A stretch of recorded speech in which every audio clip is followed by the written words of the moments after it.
Breaking news చూస్తున్నాం. మంగ్లీ ఆరోపణలు ఎదుర్కొంటున్నటువంటి మైక్రో ఫైనాన్స్ కేసులో బిగ్ ట్విస్ట్ నెలకొంది.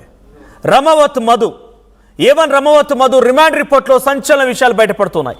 ఇప్పటివరకు సుమారుగా 130 మంది బాధితుల నుంచి 12 కోట్ల రూపాయలు వసూలు చేసినట్టు గుర్తించారు పోలీసులు. డిపాజిట్లతో భూములు కొనుగోలు చేశారు రమవత్ మధు. అయితే దేవులపల్లి, జహీరాబాద్లో 10 కోట్ల విలువైనటువంటి భూమి కూడా కలిగి ఉంది.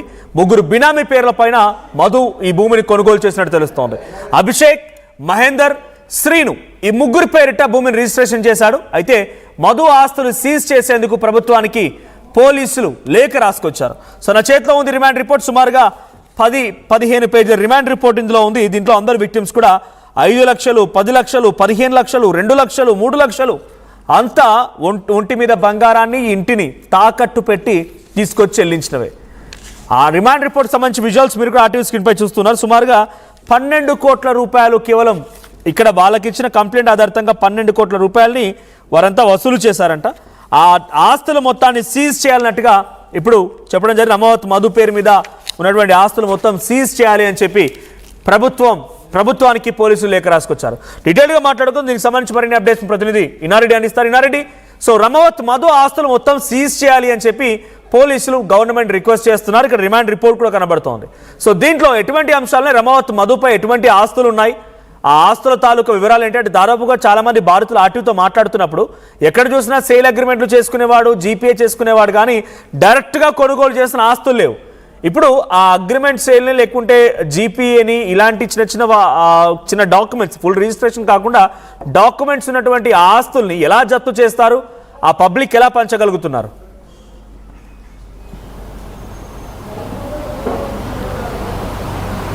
ఇనారెడ్డి, మనోజ్, మనం చూడొచ్చు ఈ మధు రిమాండ్ రిపోర్ట్లో చాలా కీలకమైన అంశాలు కూడా చిట్లో తను ఒప్పుకోవడం జరుగుతోంది. మనం గమనిస్తే మొత్తంగా 130 మందిని మోసం చేశారు, దాంట్లో 12 కోట్ల రూపాయలు కూడా వసూలు చేశారని చెప్పన్న విషయాన్ని చాలా స్పష్టమైన ఆధారాలు ఉన్నట్టు కూడా పోలీసులు చెప్తున్న పరిస్థితి.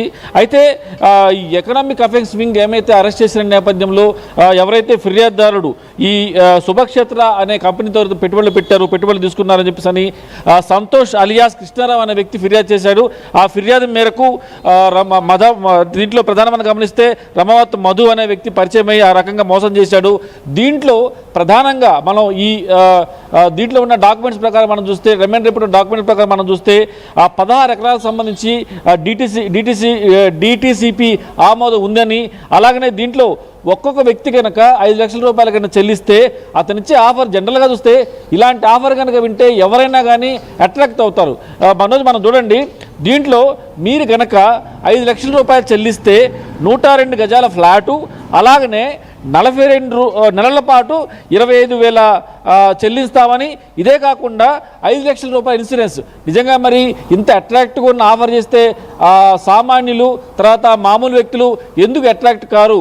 ఇదే కాకుండా సో వాళ్ళు ఇచ్చే 5 లక్షలకు 102 గజాల ఫ్లాటు, 25,000 నెలల చెల్లించడమే కాకుండా 5 లక్షలు ఇన్సూరెన్స్ చేస్తామని చెప్పానంటే వీళ్ళు ఏం చేశారంటే 5 లక్షలు కాకుండా బయటని తీసుకొచ్చి ఒక్కొక్కళ్ళు 10 లక్షలు, 20 లక్షలు, 30 లక్షలు, కోటి రూపాయలు కట్టారు. సో ఇలా ఎక్కువ కడుతున్న నేపథ్యంలో కూడా దాదాపుగా చాలామంది మోసపోయిన నేపథ్యంలోనే ఇవన్నీ కూడా చేయగలిగాడు. తర్వాత ఇతని మీద అంటే రమవత్ మధుకు సంబంధించి గతంలో కూడా ఇదే రకపు క్రైమ్ చేశాడు, చాలామందిని మోసం చేశాడని చెప్పని కూడా ప్రస్తుతం పోలీస్ ఇన్వెస్టిగేషన్లో తేలింది. ఇక్కడ మనకు ఆశ్చర్యకరమైన విషయం ఏంటంటే ఏమైతే ఈ 10 కోట్ల రూపాయలు విలువ చేసే భూమి ఏమైతే ఉందో ఇది 3 బినామీ పేర్లతో పెట్టాడు. ఆ బినామీలు వచ్చేసి మహేందర్, అలాగనే శ్రీను, తర్వాత అభిషేక్. ఈ 3 పేర్లతో బినామీ పేరు రిజిస్ట్రేషన్ చేశాడు. మనోజ్, ఒక రకంగా చెప్పాలంటే ఈ రిమాండ్ రిపోర్ట్లో ఏమైతే బినామీ పేరులో ఉన్న 10 కోట్ల రూపాయల ల్యాండ్ కనుక రిట్రీవ్ చేయగలిగితే, అవి కనుక బాధితులు కనుక ఇవ్వగలిగితే ఖచ్చితంగా ఒకంత వాళ్ళు పడ్డ బాధకి, వాళ్ళు మోసపోయిన దానికి కొంత రిలాక్సేషన్ అవకాశం ఉంది. అయితే మనోజ్, మనం గమనించవచ్చు ఈ 10 కోట్ల రూపాయలు కావచ్చు, తర్వాత మిగతా బినామీ పేర్లతో ఉన్న ఆస్తులు కావచ్చు, వీటన్నిటినీ సీజ్ చేసే అవకాశం ఇవ్వండి అని చెప్పని ఇప్పటికే ప్రభుత్వానికి ఎన్ఫోర్స్మెంట్ డైరెక్టరేట్ ఒక లేఖ కూడా రాసినట్టు జరుగుతూ ఉంది. మరి ప్రస్తుతం ఇన్వెస్టిగేషన్ చాలా సీరియస్గా జరుగుతున్న నేపథ్యంలో మధు ఇచ్చిన ఇన్ఫర్మేషన్ తోటి హేమాకాంత్ రెడ్డి కూడా అరెస్ట్ చేశారు. ఇంకా చాలా విషయాలు అంటే సైబరాబాద్ కమిషనరేట్లో ఉన్న ఎకనామిక్ అఫెన్స్ వింగ్ చేస్తున్న ఈ ప్రయత్నంలో చాలా కీలకమైన విషయాలు బయటపడి తెలుస్తూ ఉంది.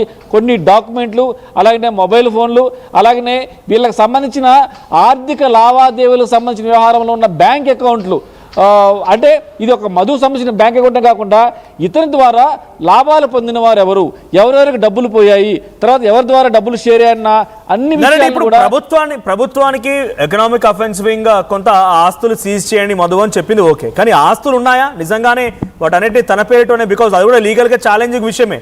మధు పేరు మీద ఉన్న ఆస్తులని మనం డైవర్ట్ చేసుకోవచ్చు, కానీ మధుతో లింకప్ ఉన్నటువంటి ఇంకెవరైనా బినామీల పేరుతోనో లేకపోతే ఇంకెవరి పేరుతోనైనా కనుక చేసి ఉంటే వాటిని జప్తు చేయడం కష్టంగా ఉంటుంది కదా. మధు పేరు మీద ఏ ఆస్తులు ఉన్నాయి, బాధితులు చెప్తున్న ప్రకారంగా లేకుంటే ఇప్పటివరకు ఎకనామిక్ అఫెన్స్ వింగ్ గమనించిన ప్రకారంగా ఎక్కడెక్కడ ఆస్తులు, ఎన్ని కోట్ల రూపాయలని ఆస్తుల రూపంలో జమ చేసుకున్నాడు మధు?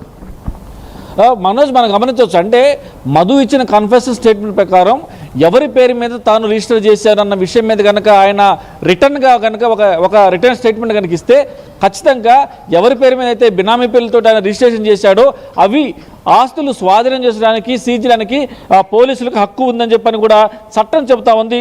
మరి ఆ దిశగా చూస్తే దీంట్లో ప్రధానంగా మనం గమనిస్తే దేవులపల్లి జహీరాబాద్లో 10 కోట్ల రూపాయల విలువైన భూమిని ముగ్గురు పేరు మీద, బినామీ పేర్ల మీద ఆయన రిజిస్ట్రేషన్ చేశాడు. ఆ బినామీలు వచ్చేసి అభిషేక్, మహేందర్, శ్రీను. సో ఈ బినామీ పేర్ల మీద ఉన్నవి సీజ్ చేయవచ్చా అని చెప్పిన మీ క్వశ్చన్కు ఒక సమాధానం లీగల్గా ఉంది. ఎవరైతే బినామీ పేర్లతో రాశారో అతను రిటర్న్గా స్టేట్మెంట్ ఇచ్చాడు, ఇవి నా ఆస్తులే, నేను వాళ్ళకి నా తరపున అక్కడ ల్యాండ్స్ అన్ని కూడా కొని అక్కడ వాళ్ళకి ఇచ్చాను, నేను వాళ్ళ పేరు మీద రిజిస్ట్రేషన్ అయి ఉన్నాయని చెప్పేసి కనుక మధు రిటర్న్ కనుక రాసిస్తే, అంటే ఈ రిమాండ్ రిపోర్ట్లో స్పష్టంగా ఉంది కాబట్టి ఖచ్చితంగా ఎవరి పేరు మీద అయితే బినామీ పేర్ల మీద రాశాడో ఆ ఆస్తులు సీజ్ చేసే అధికారం పోలీసులకు ఉంది. ఎందుకంటే మధు రాసిచ్చాడు కాబట్టి నా ఆస్తులే వాళ్ళ పేర్ల మీద పెట్టాను.